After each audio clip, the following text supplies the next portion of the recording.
Pues después de lo que nos ha estado contando María Rosa, la verdad es que a mí me gustaría traer algo así como que me lo quitan de las manos, ¿sabes? Pero no es el caso, ¿sabes? Yo vengo a hablar del futuro de la influencia, también importante, pero bueno, no es quizás tan apetitoso como el poder tener, como ella bien decía, y además ahora lo que me apetecería es hablar de tendencias que tienen que ver con la revolución de las sabidurías, las artesanías, lo táctil, pero y el tema ya está hecho, o sea que vamos con él. Pues el futuro de la influencia. A ver, evidentemente cuando hablamos del futuro de la influencia vamos a tener que hablar de redes sociales y vamos a tener que hablar de influencers.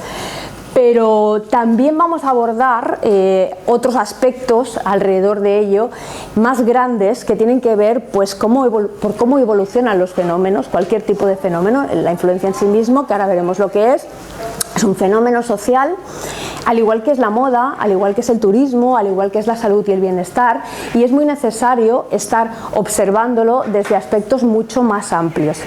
Como Estela avanzaba, pues bueno, yo aquí en esta escuela, vaya, doy el posgrado de Cool Hunting y siempre hago mucho hincapié en que no se puede solamente mirar lo que está alrededor, lo más endogámico, hay que tener la capacidad de mirar un poco más allá, entender y leer el entorno, porque si no, evidentemente se nos van a escapar dónde están esas verdaderas tendencias y la capacidad de verlas cómo evolucionan.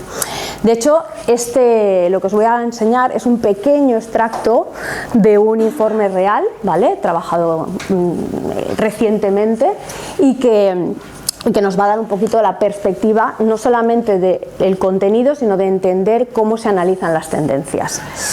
Me gusta empezar siempre con frases que a lo mejor no tienen por qué ser mías, pero que me parecen como suficientemente relevantes para que entendamos un poco de qué estamos hablando, ¿no? Aquí es una antropóloga que ya nos dice que la mayoría de empresas de redes sociales no han logrado proteger a sus usuarios. Esto es un tema importante, ¿vale? Y simplemente se han dedicado a configurar y olvidar estas plataformas. ¿Qué pasa? Que hoy en día nos encontramos con una necesidad de comprender de una forma mucho más importante, mayor, continuada, esta iteración de la cultura digital, la cultura en general, qué está pasando alrededor de la influencia de las redes sociales para poder comprender un poco hacia dónde puede evolucionar esto y cuál es su futuro. Porque si no, lo que hacemos es quedarnos con radiografías muy presentes, muy de la hora, y no tendremos esa capacidad de visión y de pronóstico que las tendencias se otorgan. Entonces, para empezar siempre, y voy a ir rápido porque claro, solo son 20 minutos, pero para que entendáis un poco cómo trabajamos en tendencias, lo primero que tenemos que entender es el punto de partida, ¿vale? ¿De qué estamos hablando? Si yo no entiendo de qué estoy hablando, difícilmente voy a poder investigar sobre ese tema. Así que lo primero y lo más importante es entender qué es esto de la influencia. No es nada nuevo, aunque estemos todo el día hablando de influencers, la influencia no es nada nuevo, la influencia convive con nosotros desde que somos sociedades, ¿no? Entonces, resumiendo muy amplio todos los aspectos semióticos que se fueron buscando, podemos decir que la influencia es un poder, o sea, nos otorga una capacidad que puede ser ejercido en positivo o en negativo, lo cual aquí ya empezamos a tener un punto importante, hay un tema ético que entra por en medio, y sobre la sociedad, porque modifica comportamientos o pensamientos o opiniones de la sociedad, con lo cual nos estamos dando cuenta de que eso que parece mucho más banal en el día a día, que estamos todos los días hablando de ello, realmente es un poder social muy importante. Ahora, después de tener claro qué es la influencia, vamos a buscar esas señales, esas informaciones, esas tendencias que están tanto en el entorno micro como en el entorno macro. Normalmente, en un estudio primero se hace el entorno macro y luego el micro, pero en este caso, un poco para entender mucho mejor la complejidad de este sector, se hizo al contrario. Y fuimos a ver primero qué está pasando en el entorno micro, qué está pasando cuando queremos analizar a los influencers o queremos analizar la influencia, qué está pasando, ¿vale? Esa radiografía del sector. Si nos vamos a los análisis cuantitativos, que también tenemos en cuenta en tendencias, aunque suelen ser más cualitativos que cuantitativos, nos damos cuenta de algo que es una realidad aplastante, lo cual no significa que sea bueno, ¿eh? Es una realidad simplemente aplastante. El crecimiento constante de las redes sociales en España y en el mundo entero es continuado. Esto no hay vuelta atrás, ¿vale? Pero si nos vamos ya a analizar un poquito más, también nos damos cuenta de que hay redes que están perdiendo muchos seguidores. Esto ya empieza a decirte que realmente el entorno necesita de una lectura de lo que está pasando, porque si no enseguida pierde relevancia. ¿Qué le ha pasado a Facebook? Ha perdido su relevancia. Entonces, de alguna forma, aparte de que ya nos da otra lectura también, es la capacidad de fragmentación que está teniendo este entorno, ¿vale? Son ya pequeñas lecturas más allá del número que tenemos que tener en cuenta. Nos vamos luego a identificar algunas de estas tendencias que tienen que ver hoy por hoy con los influencers. Algunas, porque había más, pero bueno, por el tiempo os voy a destacar algunas. La primera, nos encontramos con una serie de perfiles que están adoptando unos valores muy capitalistas. Hay, no sé si conocéis algunos perfiles de influencers y tal, pero hay una escuela, por decirlo de alguna manera, abanderada por perfiles como MrBeast, que al final lo que quieren es acumular muchísimos seguidores, monetizarlos, y para ellos cada día el reto es, no sé si lo conocéis, este señor creo que va por los 300 millones de seguidores en YouTube. O sea, dime tú a mí qué tele en el mundo ha conseguido esto alguna vez en su vida. Y hay un montón de perfiles, aquí podría ser más Ibai, que están emulando lo que él hace, ¿vale? No entraremos a juzgar si está bien o mal, entraremos a ver un poco esa fotografía en la que nos estamos moviendo. Pero luego tenemos otro perfil que se le está llamando el de influencer, que es como el influencer al revés, hartos un poco de este pensamiento y este consumismo continuado. Lo que quieren es un poco desmentir las bondades del consumismo con sus opiniones más genuinas y transparentes. Aquí vemos un montón de tiktokers hablando de maquillaje, en las que de alguna forma, pues bueno, es un poco bastante gracioso, ¿no? Pretender que te gusta algo que realmente odias. O sea, empieza a haber otra lectura interesante, otra forma de enfrentarse o de apoderarse de ese poder que tiene la influencia, muy divertido y muy interesante, y ganando muchas visualizaciones. Nos vamos a otro, que de alguna forma en ningún momento ha pretendido ser influencer, pero lo ha conseguido. ¿Por qué? Porque son gente que tienen un valor muy genuino. Rosa, hablando de los tejidos, o sea, ella ama lo que hace, ¿no? Entonces lo hace con una pasión que le da una capacidad de influir sobre el resto de la gente.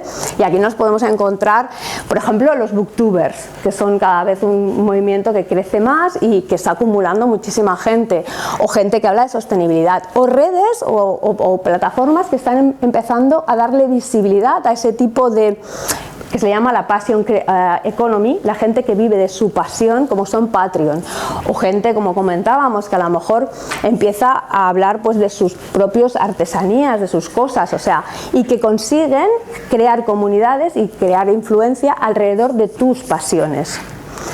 Tenemos otros que también cada vez están siendo más, se están viendo más, que son aquellos influencers que se convierten en políticos y políticos que se convierten en influencers. Empiezan a ver como unos perfiles entrecruzados y que además se apoyan entre ellos mismos en las redes.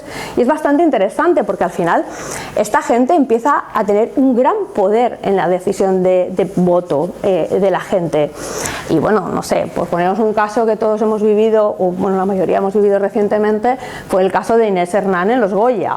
O sea, cuando llamó icono a Pedro Sánchez, todo el mundo se le tiró encima, y es como, bueno, o sea, que eso luego lo vemos un poco también, pero es bastante interesante. Luego tenemos otro perfil bastante interesante creciendo, que ya se aleja un poco de otras cosas que nos están pasando, que es un poco hacia dónde ha ido algunos perfiles de influencers, y estos están buscando más cómo tener esa influencia más ética, son más activistas, son gente que de alguna forma lo que buscan es desde el activismo o desde lo que empieza a ver, que esto sí que es una novedad, que son códigos deontológicos, porque también tenemos que tener en cuenta de que el perfil de influencer no es un perfil profesionalizado. No hay una escuela de influencers. Nadie ha aprendido a ser un influencer en general, salvo que hayas estudiado periodismo o algo y has ido derivando hacia aquí. Entonces no tienen un código deontológico como pueden tener otras profesiones. Es ahora que empieza a haber primeros apuntes para darnos cuenta de que realmente si tienen tanto poder, hombre, pues algo habrá que también, ser en tu moral y tu ética que responda a ello, ¿no? Y luego, por último, en esta parte de estos destacados que os ponía, también tenemos otro aspecto interesante. que son los influencers virtuales. O sea, es como una evolución del marketing, es una automatización de estos perfiles que cada vez crecen más, que van a ser a voluntad, que detrás hay, pues bueno, en muchos casos empresas de marketing o de diseño, pero que además también, o sea, empieza a haber algo muy interesante, que es aquel que dice, oye, a mí antes de que me clonen, me clono yo misma. O sea, como Eva Arciboga, que dijo, oye, perdón, o sea, yo voy a monetizar mi imagen antes de que otro se espabile y me la quite. O sea, que es bastante interesante. Si nos vamos, o sea, tenemos una información ya, o sea, bastante caótica, por lo que podéis ver, y nos vamos entonces al entorno macro, porque evidentemente, si yo me quedo con eso, ¿qué puedo decir del futuro de la influencia? Pues poco. Poco porque no tiene visión de futuro ahora mismo. O sea, hay muchos aspectos, pero ¿cuál de ellos es el destacado? Pues en realidad todavía no se puede decir ninguno. Entonces, nos vamos al entorno macro para ver qué otras fuerzas dirigen o condicionan un poco su evolución. Y ahí escogimos de todas las macro tendencias, 4 de ellas que realmente, sin poder entrar en mucho detalle, están condicionando mucho hacia dónde va a evolucionar eso.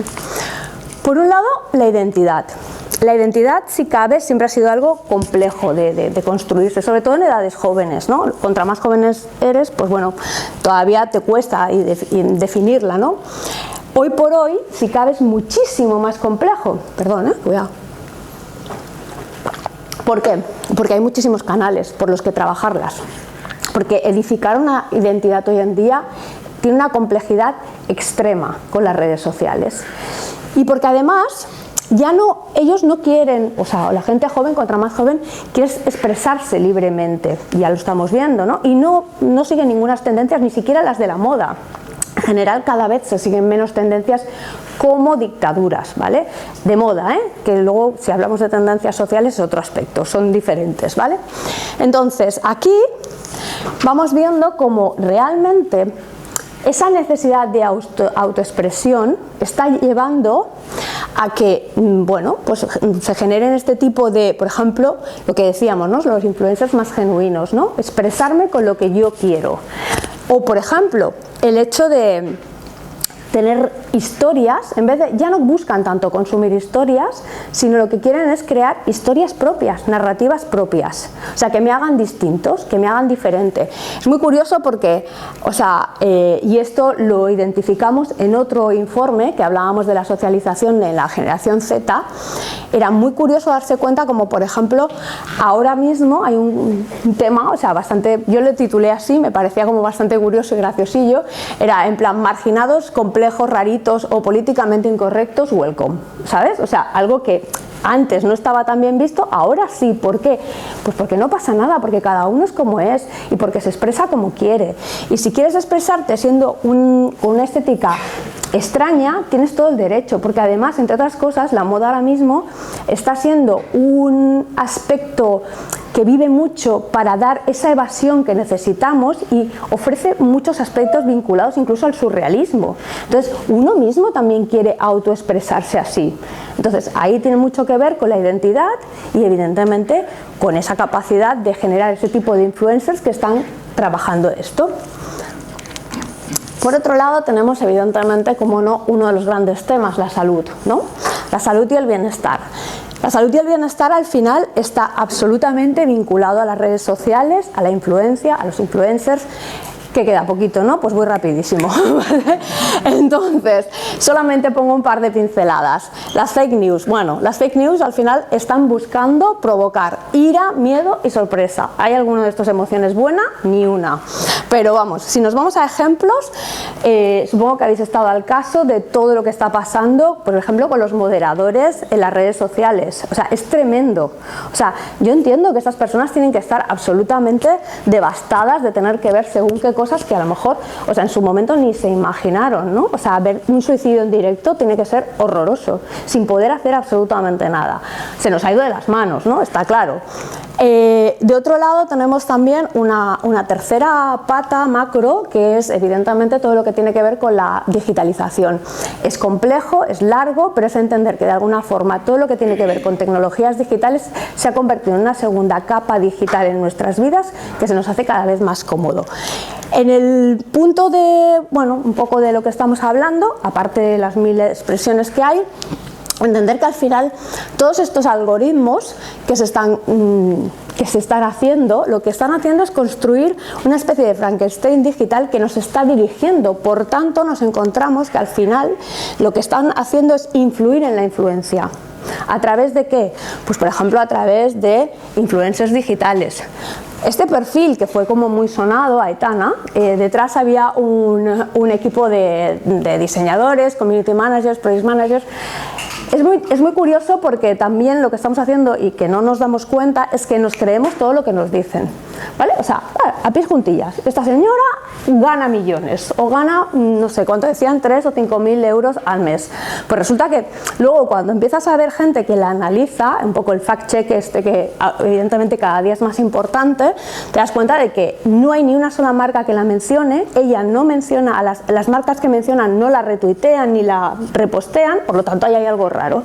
Y cuando entras en su perfil, lo único por lo que se monetiza es como una especie de perfil tipo OnlyFans, un poco, pues bueno, erótico festivo, ¿sabes? O sea, en realidad detrás del perfil hay algo, bueno, un poco turbio, por decirlo de alguna manera, ¿no? Y bueno, más aspectos que van a ir surgiendo porque evidentemente, por ejemplo, hay temas de propiedad intelectual que no sabemos muy bien por dónde derivarán. Luego tenemos un cuarto aspecto importante que también hemos estado comentando y que tiene que ver mucho con la polaridad o la polarización social que estamos viviendo. También largo y difícil de explicar así en breve, pero bueno, entendiendo de alguna forma que existe una sensación generalizada de que el discurso extremo tiene una presencia desmedida en las redes sociales. Así es, y esto es del informe de Controla't en las redes del Ayuntamiento de Barcelona, ¿no? O sea, estamos viviendo en una España, o sea, una Europa, vaya, con una crisis enorme de identidad y las manifestaciones de odio, de ira y agresividad se han convertido en una moneda común en Internet. O sea, al punto de que nos encontramos con todo este tipo de la cultura de la cancelación, que imagino que habéis oído hablar de ello bastante. Un ejemplo que me parecía y que hemos tratado a veces en las sesiones aquí en clase, bastante interesante, es el ejemplo de Kanye West, ¿vale? O sea, a ver, yo creo que tú tienes que ser consciente de quién es este perfil cuando lo contratas. O sea, luego ya vamos a entrar a discutir si queréis si nos parece mejor o peor, pero lo que está claro es que estamos empezando a coartar las libertades de las personas. Vemos que más de un 50% de los jóvenes deja de hablar con quien no piensa como ellos. Ostras, ¿dónde estamos? Cuidado, esto es un punto importante.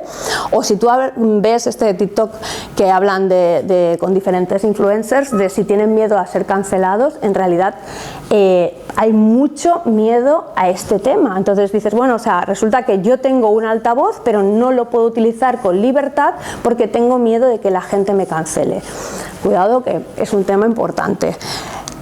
Bueno, de hecho, pues aquí pongo un poco el resumen de estos 4 grandes detonadores que nos daban muchísima más información y brevemente algunos learnings que sacamos de este informe fue que al final sí, es verdad, tenemos un entorno micro, una radiografía, pero bueno, ¿qué nos dice? Vale, sí, es un sector muy dinámico, muy guiado por las modas y además con un punto importante, no hay profesionalización, o sea, no hay profesionales detrás.